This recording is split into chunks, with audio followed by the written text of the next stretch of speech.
3 그리고 4주의 일진사주명리학 제770강 시작하겠습니다.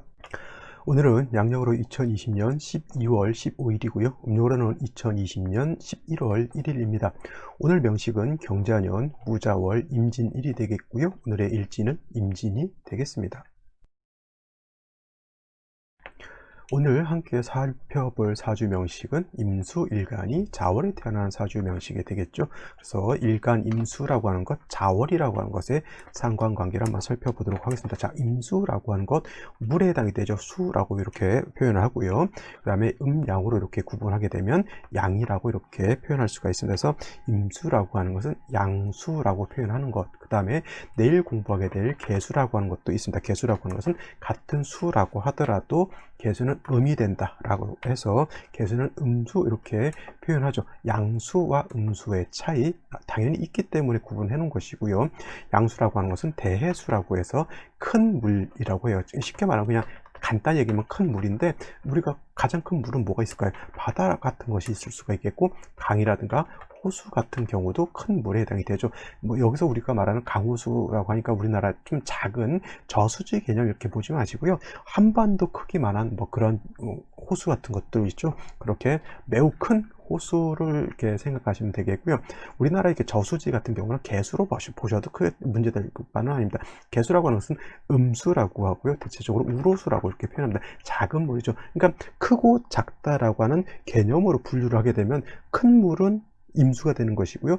작은 물은 개수가 되죠. 근데 이것은 음량으로 나누는 개념이라고 하는 것은 제가 상대적이라고 하는 개념으로 말씀을 드렸죠. 그래서 임수는 대해수니까 큰 물이니까 일반론적으로 물상학적으로 바다라든가 강이라든가 호수라고 이렇게 표현을 하는 거고요. 개수 같은 경우는 물상학적으로 하늘에서 내리는 이슬비라든가 아니면 뭐 눈이라든가 이런 거 작은 컵에 있는 물 같은 거 이렇게 비유를 하게 되는데, 무조건 임수가 바다냐? 그렇진 않죠. 예를 들어서 한 동이의 물과 한 컵의 물이 있으면 어떤 게 임수가 되는 거죠? 한 동이의 물이 임수가 되는 거고요. 그 다음에 또 한 컵의 물하고, 그 다음에 한 컵도 좀 약간 큰 컵 있잖아요.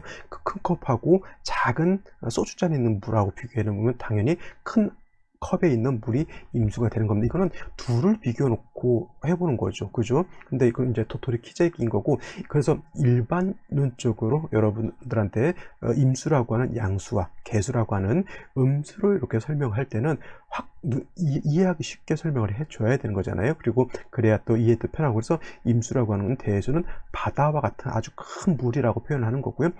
그에 비해서 음수라고 하는 것은 우로수와 같은 작은 옹달샘 같은 걸로 이렇게 비유를 한다라고 하는 겁니다. 또 임수를 바다라든가 큰 강호수 같은 데 비유를 하는 것이 임수의 특질이라든가 성질이라든가 성향을 설명함에 있어서 매우 좋은 이점이 있기 때문에 이렇게 물상의 비유를 하는 것이지, 무조건 바다가 임수냐? 그렇지 않죠. 바다보다, 예를 들어서 지구상에 있는 바다보다 타 행성에 있는 더 큰 물이 있을 수도 있는 겁니다. 그죠? 그러면은 지구상에 있는 바다는 뭐예요? 그게 개수가 될 수도 있겠죠. 뭐 우리 지구의 몇 배, 몇 수십 배, 모르긴 몰라도 엄청나게 더 큰 행성이 없지 않아 있겠죠. 그런 곳에 물이 또 있을 수도 있는 거고, 그렇게 좀 사고의 개념을 좀 폭넓게 갖다 보면은 절대적이라기보다는 모든 것은 상대적이다. 물론 이제 아인슈타인의 상대성 이론이라고 하는 것도 뭐 물론 있겠지만은 모든 것은 절대적인 틀 안에 갖춰져 있지 않다라고 하는 것 꼭 명심해 두시고요. 제가 일진 강의에서 임수는 대수로서 강호수와 이렇게 표현하는 것은 그냥 강학상 설명을 서로 설명도 편하게 하고 이해도 좀 쉽게 하기 위해서 이렇게 설명하는 것이고요. 그러한 특징들, 각각 임수의 특징, 개수의 특징을 설명하기가 가장 좋기 때문에 이렇게 설명을 한다, 이렇게 보시면 되겠습니다. 임수라고 하는 것은 큰 물이기 때문에 제가 충분지성을 가지고 있다 그랬죠. 큰 물은 뭐냐면, 물론 이제 평상시에는 잔잔할 때도 있지만 임수 같은 큰 바다 같은 경우는 잔잔하더라도 계속 물은 움직이고 있다는 얘기죠. 이것이 이제 움직임이 좀 작을 뿐이지, 그 바람이 크게 분다거나 태풍이 불면은 그 움직임이 커지게 되죠. 그 큰 파도가 일거나 큰 해일이 일게 되면, 심한 경우는 쓰나미가 일게 되면은 엄청난 파괴력을 가지게 되는 것이 바로 임수가 충분한 성질을 가지고 있다, 이렇게 표현하는 거죠. 그래서 그러한 임수의 충분한 성질을 통제해야지만 임수의 용도가 있는 것이지, 임수가 왕한데 그러한 충분한 성질을 통제를 못하면 어떻게 돼요? 용도가 없는 정도에서 그치는 것이 아니라 오히려 그로 인해서 큰 피해를 본다라고 하는 겁니다. 사자라든가 호랑이라고 하는 맹수가 있습니다. 근데 그것은 야생성을 가지고 있기 때문에, 야생성을 가지고 있기 때문에 조련이 잘 안 된 그런 맹수는 잘못 만나게 되면 사람이 상해를 받죠. 그죠? 개들도 마찬가지예요. 개들도 핏불이라든가 여러 가지 사냥용으로 이렇게 특화된 이런 개들은 야생성이 있기 때문에 사람을 물 수 있고 사람을 심한 경우 죽일 수도 있잖아요. 그런 것들은 뭐예요? 통제가 되니까 쓰는 것이지, 통제가 안 되면 그걸 쓸 수가 없습니다. 원자력 발전 수 있죠. 핵이라고 하는 힘도 통제할 수 있으니까 그걸 쓰는 것이지, 통제를 못한다고 하면 어마어마한 재앙을 일으킬 수가 있겠죠. 후쿠시마의 원전과 같은 그런 겁니다. 임수라고 하는 것도 그와 마찬가지로 충분한 성질을 가지고 있다라고 하는 것은 어마무시한 힘을 가지고 있다라는 것이고, 그러한 어마무시한 힘을 갖다가 절제를 못한다, 통제를 못한다라고 하는 것은 마치 폭탄이 터지는 것 같다, 이렇게 생각하시면 되는 거예요. 그래서 임수라고 하는 것은 항상 무토라고 하는 것으로서 제방해야지만 임수를 갖다가 가두어서 그러한 충분한 성질, 요동치고 하는 그런 성질을 잠재울 수 있다. 기토는 된다 안 된다? 기토는 같은 토라 하더라도 음토인 기토는 얘는 습토, 작은 모래와 같기 때문에 기토로서는 제방이 어렵다라고 이렇게 보시면 되겠고요. 임수가 왕에서 무토를 쓸 때는 항상 뭘 병행해야 하냐면, 방한뜻이 병화가 있어 주어야지만 무토가 임수를 통제할 수 있다. 이건 제가 좀 이따 원령하고 임수의 관계를 설명할 때 다시 한번 설명드리도록 하고요. 개수 같은 경우에는 왕하더라도 무토 기토를 쓰지 않습니다. 이건 또 내일 설명드리는데, 왜냐하면 임수는 충분한 성질이 있기 때문에 이러한 성질을 잠재우기 위해서 무토를 통해서 통제하고 절제하고 제방해야 된다라고 하지만, 개수는 우로수와 같기 때문에 청징함이 생명입니다. 이 청징함을 잃는다라고 하는 것은 개수의 용도가 없다라고 하는 겁니다. 여러분, 정수기에서 물이 나오면 그 정수기를 가지고 과일도 씻고 사람이 먹기도 하고 국을 끓이기도 하는데, 물에서 이상한 냄새가 난다거나 이상한 탁한 기운이 이렇게 섞여서 나온다라고 하면 그걸 쓸 수가 없는 거고 똑같죠. 개수는 청징함입니다. 근데 개수가 무토를 보거나 기토를 보게 되면 흙탕물이 나오는 거하고 똑같습니다. 그래서 임수는 무토를 쓰지만은 개수는 무토든 기토든 특수한 경우가 아니고서는 쓰지 않는다, 이렇게 정리를 해 두시면 되겠네요. 자, 임수일간이 태어난 월령 자월입니다. 자, 얼마 전까지만 해도 우리가 해월에 대해서 공부를 했고요. 오늘 이제는 자월에 대해서 공부를 하고 있는데, 해월 같은 경우에도 마찬가지로 임수일간이 왕하다라고 제가 말씀드렸습니다. 왜냐하면 해월 같은 경우에는 수가 어떻게 됩니까? 임관지에 해당이 되는 것이고요. 그 다음에 자월 같은 경우는 수가 제왕지에 해당이 돼요. 어떤 때가 더 왕합니까? 당연히 수가 가장 왕한 제왕지가 가장 왕한 때에 해당이 되죠. 계절은 똑같이 해월이든 자월이든 겨울에 해당이 되지만, 해월 같은 경우는 초동이라고 해서 어떻게 초겨울이고요. 그 다음에 자월 같은 경우는 중동이라고도 이렇게 표현합니다. 물론 이제 해자, 추월이 모두 겨울이기 때문에 매우 춥다라고 이렇게 표현하는데 다 좋습니다만, 일단 음의 기운이 가장 강할 때가 언제냐면 바로 이 자월인 것이고요. 자월 중에서도 동지 때가 가장 음의 기운이 강하다라고 놓고 볼 수가 있겠습니다. 임수가 해월에 태어나도 신왕한 그런 사주가 되는 거고요. 임수가 해월에 태어나도 신왕한 그런 사주가 되는데, 중요한 건 뭐냐면 해월 같은 경우에는 임수가 왕하더라도 어느 정도 그래도 통제하거나 내지는 어느 정도 좀 왕하더라도 극왕하지는 않다라고 보는데, 자월 같은 경우에는 왕한 것이 극에 따라서 극왕하다라고 표현해요. 표현할 수가 있어요. 그래서 임수가 자월에 태어나게 되면 이걸 갖다가 격국으로는 양인격이라고 하죠. 양인이라고 하는 것은 양양자에다 칼날인자를 이렇게 쓰기도 하고요. 내지는 변양자에다가 칼날인자를 써서 이렇게 양인격이라고 표현합니다. 임수가 자월에 태어나게 되면 녹을 얻은 것이라서 왕한 거고, 임수가 자월에 태어나게 되면 양인을 얻은 것이라 왕한데, 임수가 자월에 태어났을 때는 마치 그 강함이 너무 지나치게 강하다라고 표현해요. 그래서 양인이라고 하는 것은 쉽게 말하면 제가 양의 칼이라고 이렇게 말씀을 드렸지만, 쉽게 말하면 굶주린 사자라든가 굶주린 굶주린 호랑이와 같다라고 보는 거예요. 그래서 양인격인 사람들이 대체적으로 성격들이 굉장히 강합니다. 강하고 날카롭고 굉장히 좀 매섭다라고 하는 것이고요. 또 한 가지 중요한 거 여러분들, 제가 어떤 분 강의하는 걸 들었는데 이건 꼭 명심해 두시기 바래요. 양인은 양감만 양인을 논한다라고 보시면 돼요. 양인을 논한다. 음간은 양인이 없다. 뭐 음간 같은 경우는 음인 같은 거를 논할 수는 있지만 음간은 양인을 논하지 않고요. 양인은 양간만 논한다. 그래서 임수가 자월에 태어나게 되면 양인이 되죠. 임수는 자수가 양인이 되는 거고, 간목은 뭐예요? 묘가 양인이 되는 거고, 그 다음에 병화와 무토는 오가 양인이 되는 거고, 그 다음에 경금은 유가 양인이 됩니다. 근데 어떤 분들 뭐 을목이 뭐 진을 본다거나 이렇게 태어나게 되면 뭐 그걸 양인으로 논하는데, 그건 양인이 아니라 이제 음인으로 이렇게 생각하는 거고, 양인은 절대적으로 음간은 논하지 않고 양간만 논한다, 이렇게 하셔야지. 예를 들어 개수가 자월에 태어났는데 양인월에 태어났다 이렇게 생각하면 안 된다고 하는 겁니다. 이거는 공부가 약간 깊이 아직 하긴 한 것 같긴 한데 아주 깊이 있게는 못한 분인데, 그분이 이걸 그렇게 가르친다라고 하는 것은 제가 좀 문제가 있다라고 해서 이렇게 좀 말씀을 드리는 거고요.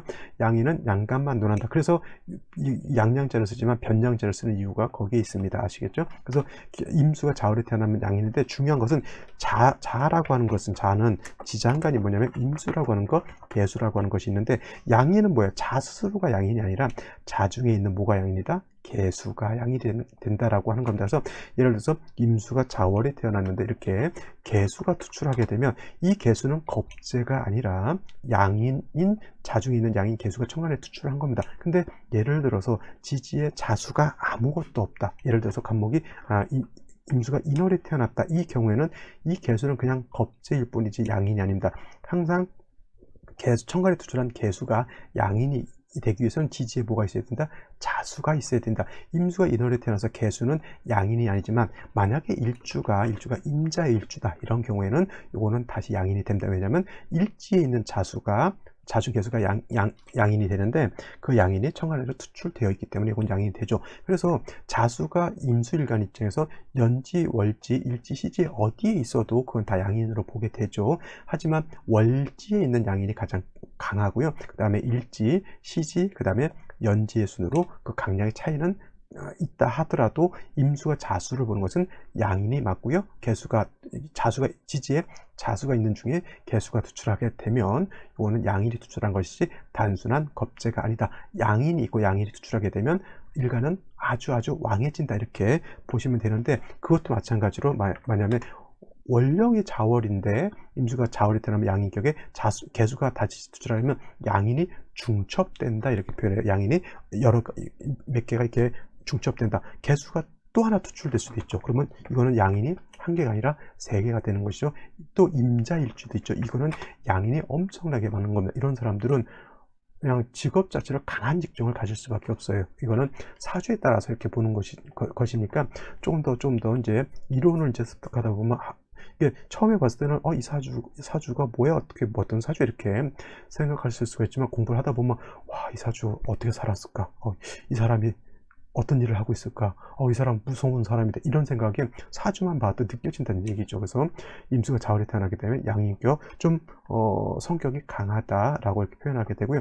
이 양인이라고 하는 것은 마치 칠살과 같기 때문에 양인은 반드시 중화라고 하는 것이 필요하다라고 이렇게 보시면 되겠습니다. 양인은 중화가 필요하다. 그래서 양인을 중화시킬 수 있는 것은 칠살이라든가 정관으로 중화를 시킬 수가 있는데, 칠살로 중화시킨다고 하는 것을 양인가살이라고 하고요.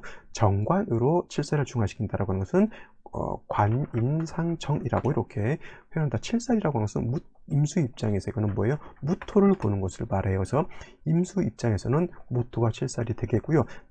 자수하고 자수가 있으면 무토가 있게 되면 무토하고 자중에 있는 개수하고 서로 융합이 돼 가지고 중화가 된다, 이렇게 보는 거고요. 만약에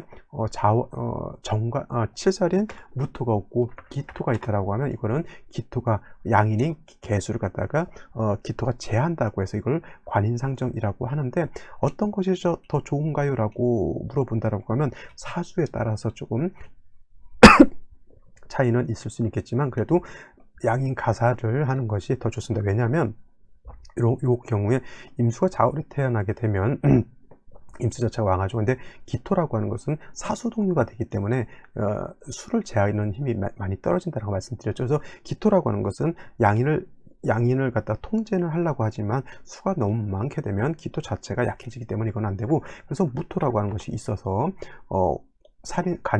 양인 가사를 하게 되면은 능히 무토로서 수를 제어할 수 있다, 이렇게 보기 때문에 이런 것 임수가 자월에 태어나서 양인 기억이 됐을 때는 기토 정관을 보는 것보다는 양인 가살, 즉 무토를 보는 것이, 칠살을 보는 것이 훨씬 좋고요. 또 마찬가지로 자월이라고 하는 계절은 겨울에 해당이 되기 때문에 많이 춥고 임수 자체도 많이 왕하죠. 그렇기 때문에 무토 하나만 가지고는 임수를 제하기가 힘이 듭니다. 좀 버겁다라고 하는 것이죠. 그죠? 그래서 혼자서 임수를 감당할 수 없기 때문에 무토를 도와줄 수 있는 병화가 있다라고 하면 이 병화는 자월의 한기, 차가운 냉기를 갖다가 따뜻하게 조우해 줄 수도 있고요. 그 다음에 이 병화는 무토, 화생토에서 토를 생해주게 되면 무토가 힘을 얻어서 임수를 제어할 수 있다. 그래서 자월의 임수, 해월의 임수도 마찬가지죠. 물론 이제 해월의 임수는 양인격은 아니기 때문에 양인격이라고 논하진 않지만 해월이든 자월이든 일단 무토가 있어서 임수를 제방해주고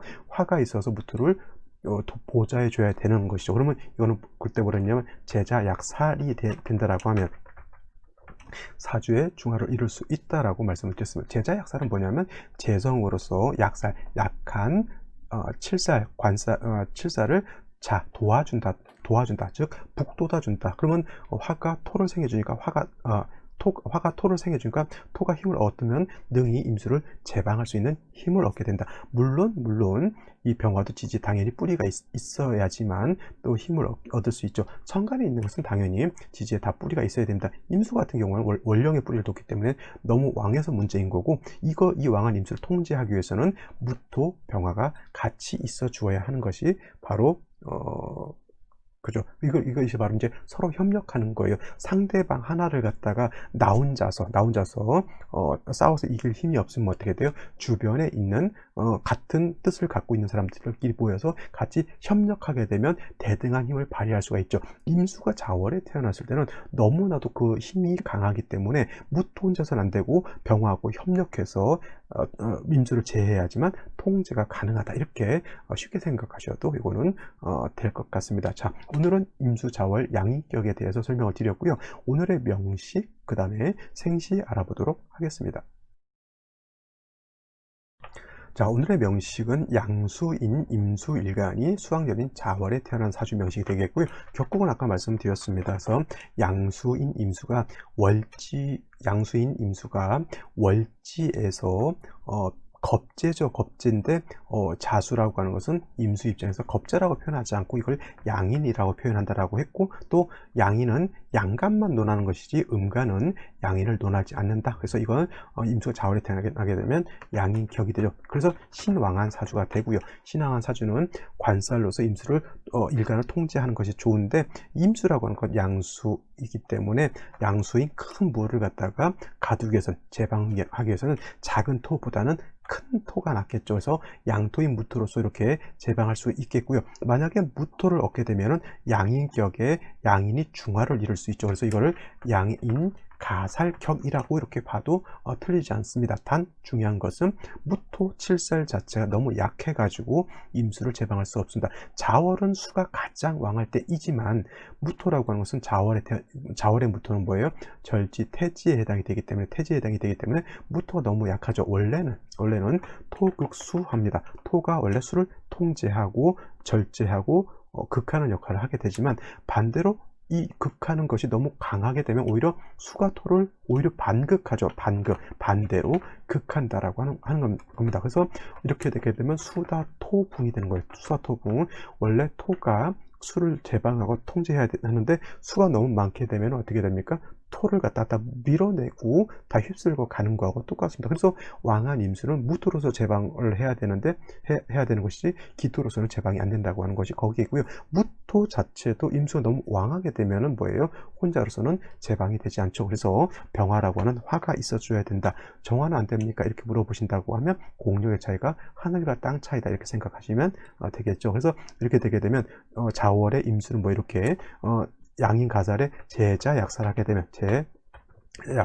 되면 사주의 중화를 이룰 수 있다. 선생님, 사주 하나에 격이 이렇게 많을 수 있습니까? 격은 여러 가지가 있을 수 있어요. 이거는 임수 양인격이라고 하는 것은 임수가 자월에 태어난 것만 놓고 봤을 때 양인격이라고 하는 거고, 양인격은 이라고 말했을 때는 뭐야? 일간이 왕하다라고 하는 것만 얘기를 한 거죠. 근데 무토를 봤다라고 하는 것은 이 사주는 양인격에 무토로서 임수를 제방을 하고 양인을 무토로서 중화시켰다라고 해서 이걸 양인가살 내지는 양인가살격이라고 하는 겁니다. 그래서 양인격과 양인가살격은 같은 것이냐? 같지 않다는 얘기예요. 양인격은 그냥 월지의 임수가 자월에서 양인격에 그친 거고요. 양인가살격은 무토를 가지고 있다라고 하는 것이죠. 그러니까 양인격은 무토가 있는지 없는지 몰라요. 없을 가능성이 더 크지만 양인가살격, 양인가살이라고 했다라고 하는 것은 뭐예요? 무토가 반드시 100% 있다라고 하는 것이 기 때문에 양인격과 양인가살격은 다른 거고요. 그 다음에 제자약살격이라고 하는 것은 일단 양인에 초점을 둔 것이 아니라 약한 칠사를 갖다가 재성으로서 이렇게 도와줬다라고 하는 그런 관점에서 보면은 이건 제자약살격이 되는 거죠. 그래서 어느 관점에서 보느냐예요. 쉬운 말로 코끼리 한 마리라고 하는 것을 뭐 사방에서 보게 되면 코끼리지만은 코끼리를 정면에서 볼 수도 있고 측면에서 볼 수도 있고 위에서 볼 수도 있고 아래에서 볼 수도 있고 뒤에서 볼 수도 있죠. 그거를 가지고 표현을 그렇게 하는 겁니다. 앞에서 보면 코를 중점적으로 그릴 것이고요. 뒤에서 보게 되면 꼬리를 볼 것이고요. 옆에서 보면 뭐예요? 다리가 보일까요? 그 다음에 또 밑에서 보면 배가 보이겠죠. 측면이 다르다라고 하는 거고, 양인격이다, 양인가살격이다, 내지는 제자약살격이다라고 하는 것은 어떤 측면을 가지고 더 중점적으로 이걸 설명했느냐의 차이인 것이지, 사주 하나에는 격이 많을 수 있다. 단 용신은 뭐다? 용신은 하나다. 그것이 가장 중요하죠. 이 사주는 당연히 무토가 용신이 되는 거고요. 병화라고 하는 재성은 무토를 도와주는 희신이 된다라고 하는 겁니다. 여기서 만약에 금이 있게 되면 금은 왕한 일간을 갖다 생겨주고 용신의 기운을 뺏어가는 기신이 된다, 이렇게 살펴보실 수가 있어요. 그러니까 이거를 용신으로 볼 것이냐 기신으로 볼 것이냐, 뭐 기구한신이라고 여러 가지 표현도 하는데, 그거는 여러분들 일단 용신이 뭐냐만 먼저 파악하는 것이 가장 중요한 거예요. 용신이 정해지게 되면 희신은 용신을 생하는 것이 희신이 되는 거고, 용신을 파극하는 것은 기신이 되는 거고, 용신을 갖다가 합한다거나 용신의 기운을 빼는 것은 뭐예요? 그건 나쁜 구신 정도 이렇게 표현하면 되는데, 너무 이게 용어에 너무 치우칠 필요는 없다. 일단 용신이 뭔지 희신이 뭔지만 알면 그 용신과 희신을 갖다가 극해하는 것은 뭐예요? 다 일단 나쁜 편, 우리 편은 아니다, 이렇게 보시면 되겠죠. 그래서 이렇게 배합이 되는 것이 가장 좋은 배합인데, 오늘 같은 경우에는 연지에 또 자수가 있죠. 이것이 바로 양인이 중첩되는 거예요. 연지에도 월지에 양인이 있는데 다시 양인이 있으면 뭐야? 일간 임수가 더욱 극왕해진다라고 볼 수가 있겠고요. 안 그래도 왕한데 이렇게 경금까지 있게 되면 이 경금은 뭡니까? 수를 생해주는 역할을 하니까 일간 전체가 더 수로 형성되는 형상이 나타나죠. 일지를 보게 되면 진토를 봅니다. 진토가 있으니까 이거는 토로서 임수를 제방할 수 있을까 이렇게 생각해 봤는데, 이 월지 연지 자수가 있으면 뭐예요? 이거는 자진 수국을 형성하기 때문에 사수동류가 돼서 이거는 한자로 이렇게 볼 수가 있겠죠. 자진수국이 되기 때문에 이거는 토로서의 역할을 거의 못한다라고 보시면 되겠습니다. 다행히 월간에 무토가 있어서 이 무토로서 임수를 제방해 줘야 되죠. 당연히 이 무토는 용신으로 작용을 하게 되고요. 용신인 무토가 진짜 진을 보긴 했지만 자진이 합해 있기 때문에 이것은 뿌리가 매우 약하죠. 생시에서 뭘 봐야 돼요? 무토를 도와줄 수 있는 글자를 보는 거고요. 이게 무토가 용신일 때 경금은 뭐가 됩니까? 무토의 기운을 빼서 왕한 양인을 도와주는 역할을 하기 때문에 이건 기신까지는 아니더라도 간목이 투출하게 되면 아마 간목이 귀신이 되겠지만, 요거는 구신, 오히려 용신의 힘을 무력하게 만드는 역할을 한다. 기신으로 봐도 되고 구신으로 봐도 되고 뭐 큰 차이는 없지만, 일단 우리 편 아니다, 나를 도와줄 수 있는 글자는 아니다라고 하는 건, 인성이니까 나를 생겨주니까 좋은 거 아니까, 사주 국사에 따라서 인성이 좋을 수도 있고 나쁠 수도 있는 것이지, 무조건 나를 생겨주니까 좋다, 그렇진 않다는 얘기입니다. 자, 생시에서는 뭘 봐야 된다? 일단 뿌리 있는 화를 보는 것이 가장 급선무이다, 이렇게 보시면 되겠습니다.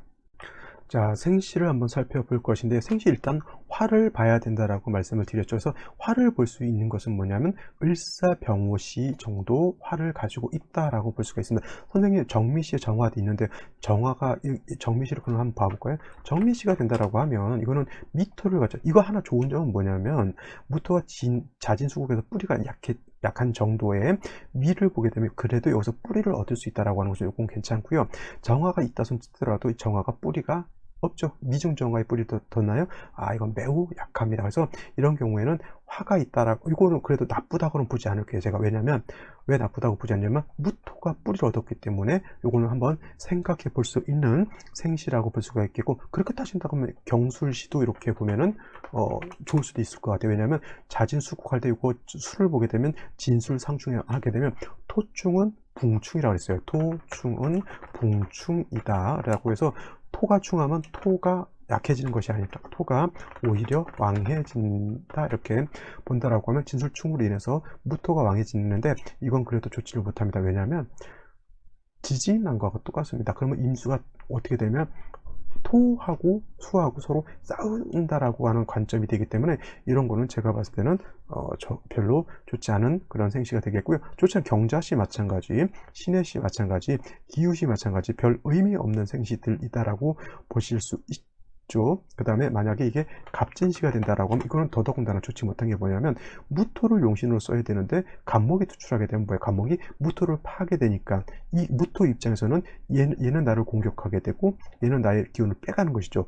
얘는 기신이 되고 얘는 구신이 된다라고 볼 수 있습니다. 이거 화가 있다라고 하면, 원국에 화가 한 점 있다라고 하면 갑진시도 나쁘지 않지만, 원국 자체에 화가 전혀 없는 상태에서 간목이 투출하면 용신이 무토를 쓸 수가 없게 되는 그러한 폐단이 생기게 되죠. 그러니까 어쩔 수 없이 부득이 이렇게 을목은 간목에 비해서 토를 극하려고 하는 힘이 미흡하기 때문에 조금 간과해도 상관없고요. 더 중요한 것은 생시에서 사화를 봤다라고 하는 것은 사중병화로서 조우하고 무토를 생겨줄 수도 있고요. 그 다음에 무토는 사에 뿌리를 둘 수 있다라고 하는 것이기 때문에, 이렇게 되면 그래도 나쁜 생시는 아니다라고 볼 수가 있겠고, 병호시 같은 경우에도 나쁘지 않습니다. 선생님, 요거 좌우충 되지 않을까요? 라고 하는데, 이건 자진합하기 때문에 충으로 보지 않는다. 또 무토도 오화의 뿌리를 둘 수가 있겠고요. 그 다음에 병화도 오화의 뿌리를 두기 때문에 이 사주 같은 경우는 제가 봤을 땐 나쁘지 않죠. 근데 원국에서 좌우충은 되지 않는다 하더라도